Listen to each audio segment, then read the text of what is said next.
16 December প্রকাশিত খসড়া তালিকায় আপনার নাম আছে কিনা নিজেই মোবাইলে কিভাবে দেখবেন, তালিকা কোথা থেকে দেখবেন আজকের এই ভিডিওতে দেখে নিন।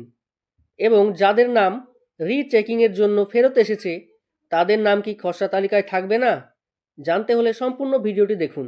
চিফ ইলেকটোরাল অফিসার ওয়েস্ট বেঙ্গলের ফেসবুক পোস্ট থেকে করা হয়েছে, দেখুন কি বলছে। একজন ভোটার কিভাবে জানবেন যে 16 ডিসেম্বর প্রকাশিত খসড়া তালিকায় আপনার নাম আছে কিনা? দেখতে পারেন আপনার যে বুথ লেভেল অফিসার বিএলও তার কাছে একটা ভোটার তালিকা কিন্তু পাঠিয়ে দেবে নির্বাচন কমিশনার। সেখান থেকে আপনি গিয়ে জেনে নিতে পারবেন, অথবা আপনি নিজে দেখবেন। কিভাবে দেখুন, মোবাইলের ইসিআই এনইটি অ্যাপ থেকে। আমি কিভাবে দেখবেন দেখিয়ে দিচ্ছি। আপনি আপনার নিজের মোবাইলে প্লে স্টোর থেকে এই অ্যাপটি নামিয়ে নেবেন, ইসিআই এনইটি। এই অ্যাপটি নামিয়ে নেওয়ার পরে ওপেন করবেন এবং ওপেন করার পরে দেখবেন এইরকম একটা ইন্টারফেস আসছে। এইখানে এখনও আপডেট দেয়নি। এই স্থানেই 16 ডিসেম্বরে একটি আপডেট দিয়ে দিবে যে খসড়া ভোটার তালিকা কিভাবে দেখবেন তার একটা অপশন দেওয়া থাকবে। চলুন এবার আমরা জেনে নিই অন্য আর কিভাবে দেখব।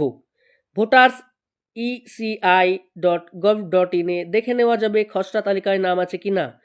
অর্থাৎ আপনি আপনার মোবাইল থেকে সাইটে গিয়েও দেখে নিতে পারবেন আপনার নাম আছে কিনা এবং পুরো লিস্ট ডাউনলোড করে নিতে পারবেন।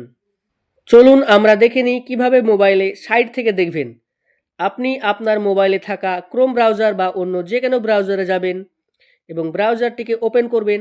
ওপেন করার পরে এখানে সার্চ করবেন যে voters.eci.gov.in এবং সার্চ করার পরে এখানে ক্লিক করলে এরকম একটা ইন্টারফেস আসবে, যেখানে দেখুন এইখানে যে স্থানটা আছে সেখানে কি লেখা আছে, SIR ফাইনাল পাবলিকেশন 2025 ব্র্যাকেটে বিহার। অর্থাৎ বিহারের যখন ভোটার তালিকা প্রকাশ হয়েছিল খসড়া তালিকা তখন এটা দেওয়া ছিল। এখনও যেহেতু পশ্চিমবঙ্গের প্রকাশিত হয়নি তাই এখানে আপডেট দেওয়া হয়নি। 16 তারিখে আপনি এখানে আপডেট পেয়ে যাবেন। এইখানে ওয়েস্ট বেঙ্গল লেখা দেখবেন, আর তখনই কিন্তু আপনি এই যে নিচে দেখুন এখানে যে দেওয়া আছে ডাউনলোড এসআইআর ড্রাফট রোল, এই যে ড্রাফট রোল আছে এই জায়গাটায় ক্লিক করলে আপনার ডাউনলোড হবে। অথবা search your name in draft roll, বা আপনার নিজের নামও আপনি সার্চ করে দেখে নিতে পারবেন এই জায়গা থেকে।